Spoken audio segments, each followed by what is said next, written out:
السلام عليكم يا فندم. دي هيونداي توسان الجديده، العربيه الشعبيه الحلوه اللي كل الناس بتحبها، والاختيار المريح نفسيا لو انت عايز تجيب عربيه كروس اوفر. ولكن دلوقتي الموضوع اختلف شويه، دلوقتي احنا بنتكلم في 2 مليون ونص. 2 مليون ونص خدت معاهم شويه حاجات جديده، منها شكل جديد ومنها نظام دفع كل العجلات ومنها نسخه ال لاين اللي احنا بنجربها. فالسؤال المهم جدا اللي لازم نجاوب عليه في الريفيو ده، هل هيونداي توسان الجديده مع التغيرات دي والسعر الجديد ده بقت تستحق نفس اللقب القديم بتاع العربيه الشعبيه المريحه نفسيا ولا لا؟ فتعالوا نجرب الهيونداي توسان الفيس ليفت الجديده الان لاين.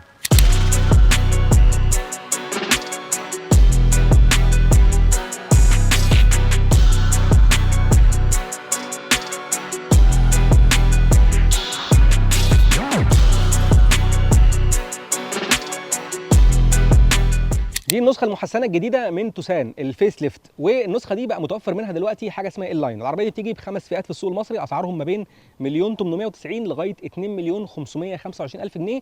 وممكن تعرف التفاصيل والاختلافات ما بين الفئات من اللينك بتاع موقع هتلاقي تحت، عشان تعرف الاسعار كمان المحدثه يوميا والتغيرات اللي بتحصل في السوق. ولو جبت العربيه دي او اي عربيه ثانيه وعايز تحميها ضد الخدوش والخبطات وتحافظ على الدهان بتاعها في عز الرونق بتاعه، هتلاقي برده لينك لكربرجيني ممكن تعرف عنهم اكتر عن افلام الحمايه، وده المكان اللي احنا دايما بنرشحه لافلام الحمايه. طيب ايه اللي اتغير بقى في توسان الجديده؟ تغيرات شكليه من بره شكلها حلو قوي، العربيه شكلها اختلف ونضجت وبقت شكلها رياضيه اكتر، بالذات في النسخه ال لاين دي. العربيه من قدام فيها شويه تغيرات في الاصطدامات، في شويه تغيرات في الفوانيس، بقى فيها جنط جديد، بقى فيها علامات ال لاين حوالين العربيه، اللون كمان الجري الجديد ده شكله جامد قوي. العربيه من ورا برده فيها اصدام جديد وفيها شويه تغيرات حلوه. المهم مش كل ده موضوعنا، في حاجات في الموضوع ده عجباني وفي حاجات مش عجباني. الحاجات اللي عجباني اوفر اول، يعني الشكل كله بقى شكله رياضي اكتر، بقى شكله انسيابي اكتر، العربيه شكلها هجومي اكتر. لكن لا زال هيونداي محافظين مثلا على حته النور بتاع الاشارات اللي موجود في الاقدام من تحت، دي حاجه من الحاجات اللي مضايقاني. جوه العربيه التغيرات جذريه وكلها ايجابيه جدا. العربيه من جوه تحسها بقت اوسع عشان الابواب، الرف اللي فيها من فوق ده او الحته اللي بتسند عليها ايدك من فوق بقت داخله لجوه، بقت رفيعه كده، فده مديك احساس بالوسع اكتر. تاني حاجه القعده بتاع العربيه حاسسها بقت اوطى من الاول وبقت اريح من الاول، خصوصا مع الكراسي ال لاين الموجوده هنا. الكراسي دي بقى فيها حته كده اليكانتره من النص مع الجلد من الجناب، والستيتشنج اللي لونه احمر حوالين الكرسي، وعلامات ان اللي موجوده على الكرسي نفسه. العربيه الفتيس بتاعها اتشال من النص خالص وبقى موجود ورا الدركسيون في وضعيه جديده كده شبه عربيات هيونداي الكهرباء. والحته بتاعت الكونسول دي بقت فلوتنج كده، بقى فيها جزء من فوق عالي كده ومنفصل، وجزء تاني واطي ممكن تخزن عليه الحاجات. بقى فيها كمان شاحن وايرلس، في انديكيشن كده بيقول لك الموبايل بيشحن ولا لا. والحته بتاعه الكونسول الفلوس دي اتغيرت بالكامل، دلوقتي بقى في شاشتين 12 بوصه للعدات وشاشه رئيسيه فيها اندرويد اوتو ابل كار بلاي وايرلس. وبقى كمان عندك وحده تحكم جديده في التكييف، والاهم ان بقى في ازرار ممكن تتحكم فيها في كل حاجه، فالشاشه لو باظت في اي وقت ممكن تتحكم في اي حاجه من خلال الازرار دي. العربيه كمان الشاشه بتاعتها او النظام المعلوماتي بتاعها اختلف تماما، ديزايناته بقت حلوه جدا. لسه في حته الوضعيات بتاعه الامبيان دي اللي هي بتقول لك مثلا تحس انك قاعد في الغابه، تحس انك قاعد في كافيه، تحس انك قاعد مش عارف ايه. بقى في كمان شويه وضعيات جديده ذكيه، زي مثلا نظام الغسيل بتاع العربيه اللي بيخليك تقفل الابواب كلها وتقفل الشنطه من بره وتقفل المرايات، وشويه شغل دلع. يعني الجرافيكس اللي موجوده في الشاشه بقت هايله، المنيوز بقى شكلها حلو جدا. العربيه عامه بقت متطوره قوي في الجانب التكنولوجي ده، حتى العدادات بقى فيها دلوقتي 9 اشكال مختلفه ممكن تختار ما بينهم. الكماليات لازالت كتير جدا، عندك تبريد في الكراسي، عندك ميموري في الكراسي الاماميه والازرار بتاعته موجوده في الباب، وعندك طبعا السقف البانوراما، وعندك حاجات كتير قوي اللي هو ايه مش محتاج اي حاجه، خصوصا بقى موضوع الهيد اب ديسبلاي، ودي هنتكلم عنها في تجربه القياده بالتفصيل. المساحات جوه العربيه واسعه جدا، المساحه الخلفيه تقعد 2 3 مرتاحين، مساحه الارجل كويسه جدا، مساحه الراس كويسه جدا. لو 3 مليانين ممكن ما يكونوش مرتاحين قوي، لكن لو 2 رفيعين او 3 رفيعين هيبقوا قاعدين مرتاحين جدا. الشنطه الخلفيه لا زالت بنفس المساحه بتاعتها ولا زالت مساحتها كويسه جدا، وعامه مستوى العمليه ومساحه التخزين جوه العربيه ممتازه. تعال بقى ننتقل للحته اللي بعد كده والاهم، وهي تجربه السواقه في توسان دلوقتي عامله ازاي. من اول مره جربت الجيل الجديد ده من هيونداي توسان كنت بقول ان العربيه دي بتحاول تبقى شبه العربيات الاوروبي بشكل كبير، والحقيقه ان هيونداي بتعمل كده في عربياتها كلها تقريبا دلوقتي. العربيات بتتقربن جدا مع الوقت، ودي ما بقتش حاجه صعبه زي الاول. العربيه دي البريفيس ليفت منها او النسخه القديمه منها من نفس الجيل ده، لما جربتها قلت انها قربت الى حد كبير وبقت شبه قوي العربيات الاوروبي. العربيه دي بقى كمان اكتر من كده، الموضوع بقى عامل زي البوستات اللي هي بتقول لك اللي بيحب باريس يدوس لايك واللي بيحب المنصوره يعمل لاف. الموضوع ما بقاش صعب خالص، شويه شاشات وشويه فلاتر وشويه جرافيكس حلوه وشويه اصوات لذيذه، والموضوع قلب اوروبي جدا. العربيات الاوروبي اصلا كان اللي بيميزها انها ليها طعم، ليها متعه سواقه كده، وليها شويه لمسات خفيفه، وليها شويه ذكاء في التصميم بيخليها تتميز عن بقيه العربيات. دلوقتي القصه بقت اسهل من كده بكتير. دلوقتي العربيه دي في الفيس ليفت الجديد بتاعها بقت اشبه بكتير قوي بالعربيات الاوروبي. وبعدين دلوقتي اصلا الخناقه بقت دايما ما بين العربيات الصيني وبقيه العربيات. الكوريين ارتاحوا شويه من القصه دي، ما بقوش هم اللي في وش المدفع. الصينيين الحمد لله قايمين بالواجب والخناقات كلها معاهم. فالعربيه دي لازالت مكمله في نفس الاتجاه ده. خد بقى الشد زي ما انت عايز شاشه رئيسيه 12 بوصه خد، عايز شاشه عداد 12 بوصه خد، عايز هيد اب ديسبلاي كمان 12 بوصه خد. وفي تعديلات كتير في الهيد اب ديسبلاي ممكن تعملها بحيث انها تعلى شويه توطى شويه، المعلومات اللي تظهر فيها عامله ازاي، تخفي منها حاجات معينه. كل الافلام الهنديه والحاجات الجميله دي اتعدلت. حتى وضعيه السواقه بتاعه العربيه لا زالت الوضعيه المنخفضه، كل الادوات في متناول ايديك، كل الشات دي انت شايفها وبتاخد منها المعلومات بشكل هايل جدا. القعده بتاعه العربيه مريحه، ممكن تعلى بالكرسي للوضع بتاع الناس اللي بتحب القعده الكوماندنج ان هو مسيطر على العربيه، وممكن توطى بالكرسي للقعده بتاعه العربيه الرياضيه. والحقيقه ده ياخدنا لتجربه السواقه نفسها. النسخه اللي انا استلمتها وبجربها دي هي النسخه الان لاين اللي موجوده بدفع كلي للعجلات، ودي اللي هركز عليها خلال التجربه دي كلها. انا مش هتكلم عن النسخه او النسخ او الفئات الاقل اللي هي بتنزل بدفع ثنائي، عشان حاجتين. اول حاجه انا ما جربتهاش، تاني حاجه انا مش متخيل انها فارقه خالص في السواقه او في تجربه الاداء بتاعتها عن النسخه البريفس ليفت اللي كانت موجوده قبل كده. فعشان كده هنركز على نسخه الدفع الكلي. الدفع الكلي بقى شغال هنا بايه؟ الموتور هنا 4 سلندر 1600 تربو، بيطلع قوه 178 حصان وبيطلع عزم 265 نيوتن متر. متوصل هنا بنفس الفتيس الديول كلاتش الدي سي تي الدراي من 7 سرعات. والعربيه دي زي ما قلت لك شغاله بدفع كل العجلات، وفي النسخه او في الفئات الاقل شغاله بدفع من العجلات. ارقام الاداء الرسميه للعربيه من 0 ل 100 كيلو في 8.9 ثانيه. والتجربه الواقعيه هكتبها لك على الشاشه. الحقيقه التجربه الواقعيه مش فارقه كتير عن الرقم الرسمي. العربيه بتأدي تقريبا نفس الاداء بتاع الارقام الرسميه اللي احنا بنشوفه من الشركه او اللي احنا متعودين عليه، وهو ده نفس تقريبا رقم التسارع اللي كنت باخده في العربيه البريفس ليفت. طيب وبما اننا اتكلمنا عن الفتيس، فعايز اقول شويه كلام مهم عن الفتيس اللي موجود في العربيه دي. رحله الفتيس ده بدات من الجيل اللي فات، الجيل اللي كان معايا كان فتيس سريع جدا في النقلات، عنيف جدا، رياضي جدا، عامل زمن تسارع هايل العربيه. النقلات بتيجي في قفا بعضها ورا بعضها كده، يعني ايه اقرب من القفا بشويه كمان، يعني حاجه كده زي القضا المستعجل. كانت النقلات سريعه وعنيفه وجامده جدا، واي موقف تدوس على العربيه تلاقي العربيه ادت لك النقله اللي انت عايزها بالظبط في الطالع وفي النازل. كان الموضوع هايل يعني. لما جه الجيل الجديد اللي هو البريفس ليفت بتاع العربيه اللي احنا بنجربها دي، هيونداي عدلت من خامه الكلاتشات بتاعه الفتيس وعدلت من السوفت وير بتاعه شويه عشان خاطر يبقى الكلاتشات بتعيش عمر اطول ويبقى الاعتماديه بتاعتها احسن. ولكن ده جه شويه على حساب الاداء، ولكن العربيه بشكل عام كانت بتأدي بشكل كويس، ولكنها كانت ابطأ شويه من العربيه القديمه. ولو خدت بالك او لو تفتكروا يعني احنا كنا عملنا فيديو تسارع مقارنه ما بين الجيل القديم والجيل ده، والجيل القديم كان اسرع فعلا في التسارع خلال التجربه بتاعتنا من الجيل الجديد. فهم عملوا التغير ده، استغنوا شويه عن حته من الاداء مقابل ان الكلاتشات يبقى عمرها اطول. بالنسخه المحسنه دي بقى هيونداي ما قالتش انها عملت اي تغيرات تاني، ولكن من تجربتي انا واحساس الام ما بيخيبش ان الفتيس ده ابطأ تاني في النقلات من النسخه البريفس ليفت. المفروض او اعتقادي ان هم عملوا كده عشان يزودوا عمر الكلاتشات اكتر، بدل ما هي كانت بتتغير مثلا على 40 50 الف كيلو في الجيل اللي فات تتغير على 70 80 90 في الجيل الجديد، هتتغير على وقت اطول من كده في الجيل او النسخه اللي احنا بنجربها دي. فغالبا التغيرات دي حصلت بسبب كده، ولكن ده ما جاش بالسلب خالص على ارقام التسارع. ليه؟ عشان العربيه دي فيها دفع كلي للعجلات، وده هنتكلم عنه تاني بالتفصيل كمان شويه. ولكن خلاصه الامر لو انت بتفكر تشيل العربيه دي، لو انت عارف حوارات الفتيس، فكده كده الكلاتشات قطعه استهلاكيه وتتغير، وبتتغير على حساب الضمان، ما ينفعش فيها فلوس. الازمه دايما فبتغيرها امتى؟ يعني بتحجزها وبعدين تيجي تستلمها امتى عشان تغيرها او تغيرها في الضمان بدون اي تكلفه عليك. الفكره بقى ان هو حتى لو كلاتشات محتاجه تتغير فالعربيه ماشيه معاك عادي جدا، بس بتحس شويه برجرجه ما بين النقلات، كلام من ده، حاجات من دي. لكن الكلاتشات بتبقى محتاجه تتغير وانت ماشي بالعربيه لغايه ما يجي ميعاد التغيير وتغيرها ببلاش. الفتيس هنا عامل ازاي كاداء؟ الفتيس هنا اقرب ما يكون لفتايس الاوتوماتيك، يعني لما بتدوس بتحس ان النقله في فاصل ما بين انت ما بتدوس والنقله الثانيه بتيجي، حتى وانت ماشي عادي النقلات ما بينها فواصل واضحه كده. الفتيس على المقياس بتاع الاوتوماتيك هو فتيس سريع، لكن على مقياس الديول كلاتش اللي احنا متعودين منه على الفتيس بتاع هيونداي ده لا، هو ابطا من الاول، بالذات لو انت جربت العربيه القديمه كتير وعارف هو ابطا من الاول بشكل ملحوظ.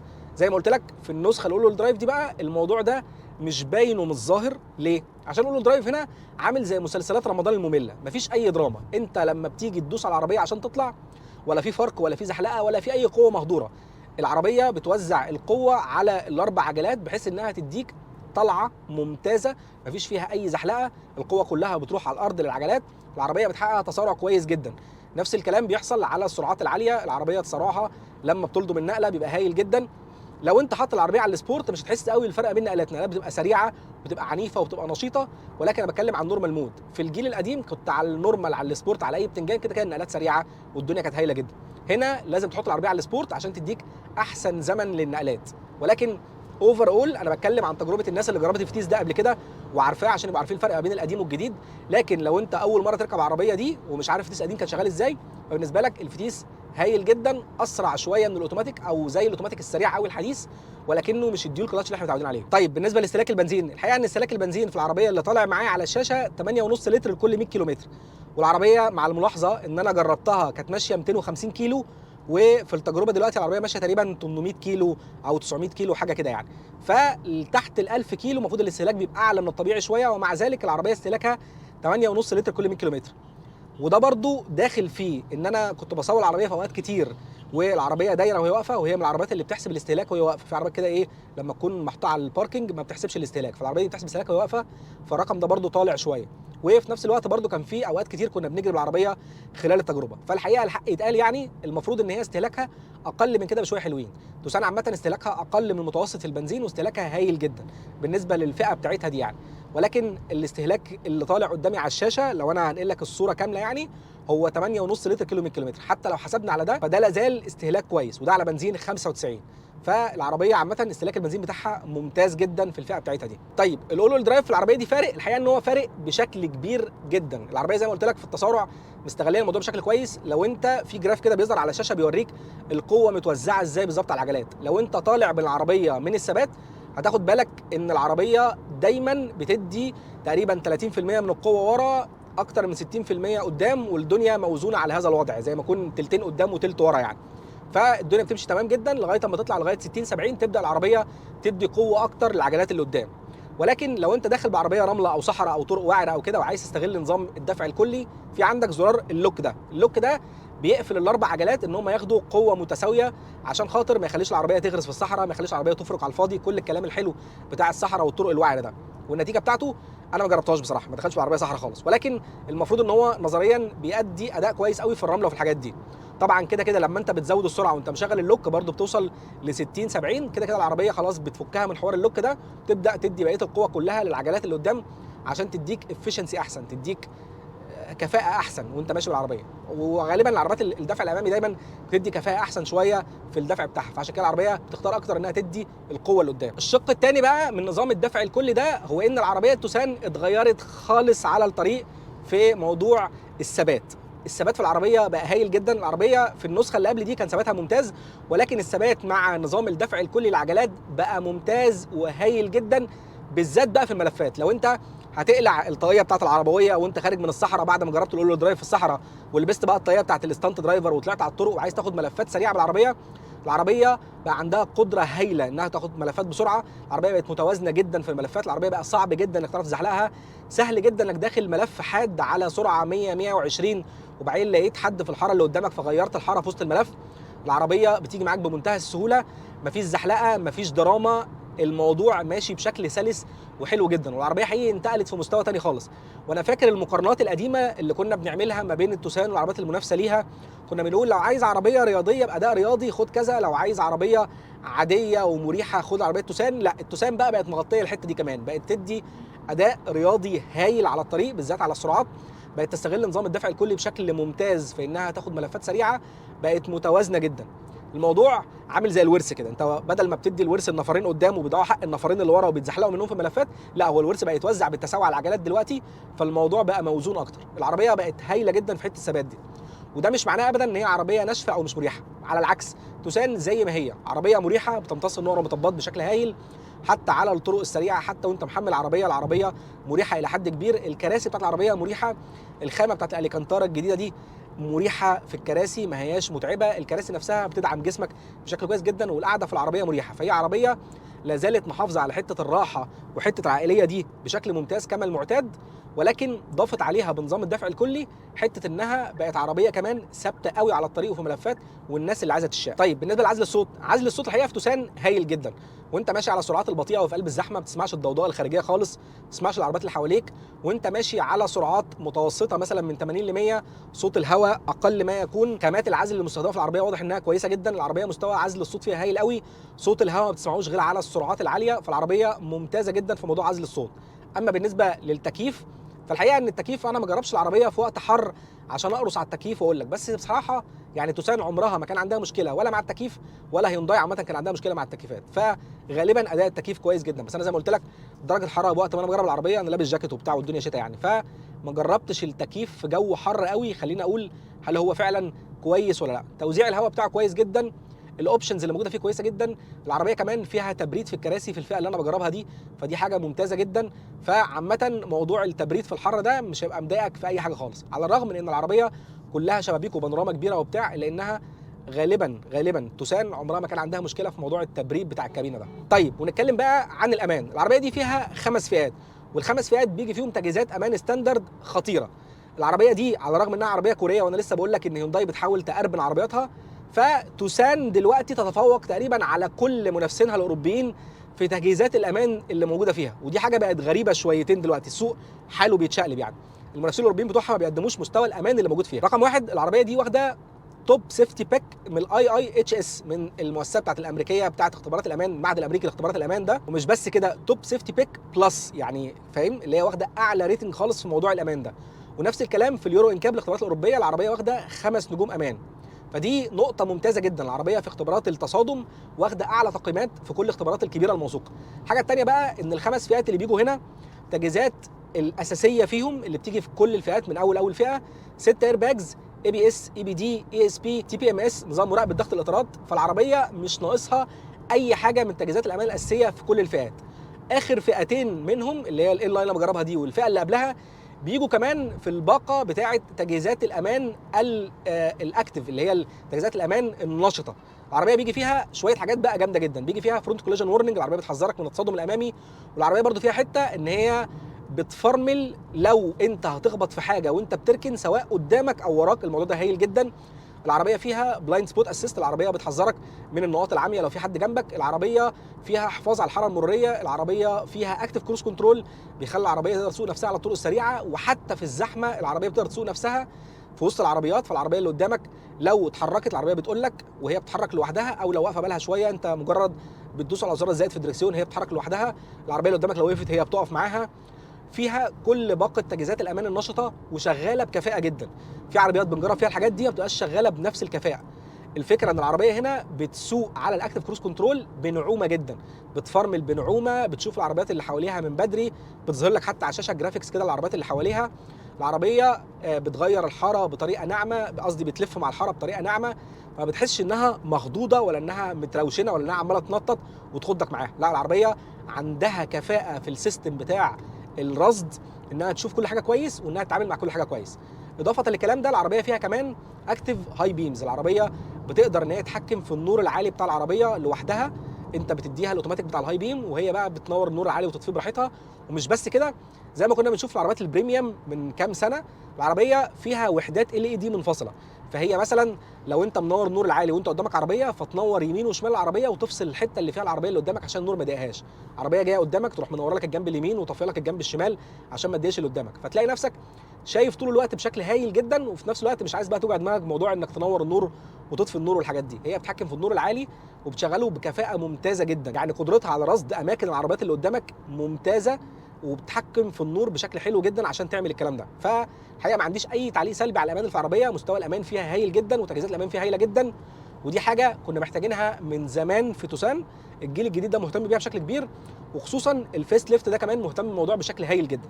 فشابوه بصراحه لهيونداي على تجهيزات الامان اللي موجوده في العربيه دلوقتي وسط منافسينها الاوروبيين اللي ما بيقدموش نفس التجهيزات دي. طيب الخلاصه في هيونداي توسان الجديده، لو هنتكلم الاول عن القيمه مقابل السعر، العربيه دي تقريبا في نفس اسعار العربيات الاوروبي المنافسه ليها، ولكن هي تتفوق عليهم في حاجات كتير سواء في التجهيزات او في الاداء. العربيه زي ما قلت لك اتأربنت جدا، يعني كسواقه وكاستخدام وكتجهيزات وككل حاجه هي بقت زي الاوروبي بالظبط، وتتفوق على الاوروبي في حاجات كتير. فدي ما بقتش نقطه بالنسبه لي ان انا ارجع لها اقول لا الاوروبي بنفس السعر وكلام من ده. لا، انا ما عنديش الحته بتاعت كوري وصيني واوروبي وكلام من ده. انا عندي كل عربيه كده تقف لي كده بطولها وتوريني اللي عندها. فلو انت هتبص لها من الحته دي، فهي حقيقه انها سعرا تبان غاليه، ولكنها بنفس اسعار العربيات الاوروبي وبتقدم حاجات اكتر منهم بكتير. ولكن انا عارف الاعتراض دايما على السعر جاي منين، وانا معاكم في الحته دي. انا لما اشتريت توسان في 2020 كان سعرها بوقت السعر الدولار في 2020 كانت عامله تقريبا 35,000 دولار. النهارده العربيه دي بالسعر ده عامله تقريبا في حدود ال 50,000 دولار. ال 15,000 دولار زياده دول جزء كبير منهم حصل في زياده الاسعار نفسها عالميا ما بين 2020 ل 2024 اللي احنا فيها، وجزء تاني بقى التغيرات اللي بتحصل في السوق وكلام من ده. فصحيح العربيه سعرها نط في 4 سنين من 500,000 جنيه ل 2 مليون ونص، ولكن لو قسته على السعر العالمي هتلاقي دي تقريبا الزياده اللي حصلت طبيعي في العربيات عالميا، ومعاها حته زياده تانية ممكن عشان التجهيزات اللي حصلت زياده في العربيه. الفئه اللي موجوده دلوقتي بقى في حاجات كتير ما كانتش موجوده في الفئات اللي موجوده قبل كده، فسعرها طبيعي انها يكون اغلى، كل الحاجات دي. فدي خلاصه موضوع القيمه مقابل السعر، انت اللي تقدر تحددها. لان انا دلوقتي البوصله باظت خالص في الموضوع ده. يا اما هتقيسها على المنافسين اللي موجودين في نفس الفئه السعريه بتوعها الاوروبيين والصينيين والحاجات دي، يا اما خلاص بقى انت هتقيسها الريفرنس بتاعك بالدولار وخلاص على كده. فدي اول شق. تاني شق بقى بعيدا عن موضوع القيمه مقابل السعر، العربيه دي تشتريها امتى وما تشتريهاش امتى؟ العربيه دي تشتريها لو انت عايز عربيه عائليه، عايز عربيه مريحه، عايز عربيه بتقدم ريسيل فاليو ممتازه في السوق، عايز عربيه شكلها مميز جدا ولكن ما فيهاش حته البرستيج، لان توسان طول عمرها عربيه منتشره وبتتباع كتير، فما فيهاش حته اليونيكنس، حته اللي هي التفرد اللي موجوده فيها دي. ولكن العربيه اداء ممتازه، استخدام شخصي ممتازه، استخدام عائلي ممتازه، مساحات تخزين كتير، راحه في الكابينه، وسع من جوه، تجهيزات متطوره جدا تقنيا، تجهيزات امان هايله جدا، من احسن العربيات في تجهيزات الامان في الفئه السعريه بتاعتها على الاطلاق. تمام. والانظمه اللي موجوده فيها كلها شغاله بكفاءه ممتازه جدا، ما عنديش اي تعليق سلبي عليها. التعليق السلبي الوحيد اقول لك ما تشتريهاش امتى هو في حاله واحده، لو انت عايز عربيه فيها حته التفرد دي. توسان الان لاين الجديده شكلها مختلف، وحته الان لاين اللي فيها موديها في حته ثانيه، ولكن لا زالت توسان العربيه الشعبيه، العربيه المنتشره في السوق. ده ميزه لناس كتير ولكن ده عيب لناس تانية. لكن كاستخدام انا بصراحه ما قفشتش فيها عيوب جوهريه تضايقني منها، اللهم الا موضوع انك مثلا بتحتاج لو بتقفل موضوع اللين سيفتي والحاجات اللي موجوده فيها بتاعت السيفتي دي اللي بتمسك فرامل كل شويه وكلام من ده، محتاج تعمله كل مره تبطل وتدور العربيه، وشويه حاجات في التكنولوجيا كده. لكن كحاجه اساسيه محتاج العربيه عشانها، او احتياج اساسي في الحياه بالنسبه للعربيه كاستهلاك بنزين بقى، كعائليه، كوسع، ككلام من ده، ما عنديش نقطه كبيره اقول لك ابعد عن العربيه دي عشان النقطه دي مش نافعه خالص. بس كده. فدي الخلاصه في العربيه توسان الجديده. قولوا كده ايه رايكم في العربيه توسان الجديده شكلا، ورايكم في موضوع نسخه ال لاين ده وموضوع الدفع الكلي اللي موجود فيها، وقولوا كده ايه من رايكم ابرز المنافسين لعربيه توسان دي. بس شكرا لكم انكم اتفرجتوا على الفيديو، واتمنى يكون كان الفيديو مفيد بالنسبه لكم. ما تنسوش بقى تتفرجوا على بقيه المحتوى بتاعنا على المنصات الثانيه، وتتابعوا العربيات اللي جايه، وتقولوا كده في الكومنتات ايه العربيات اللي نفسكم تشوفوها ونجربها الفتره الجايه. سلام.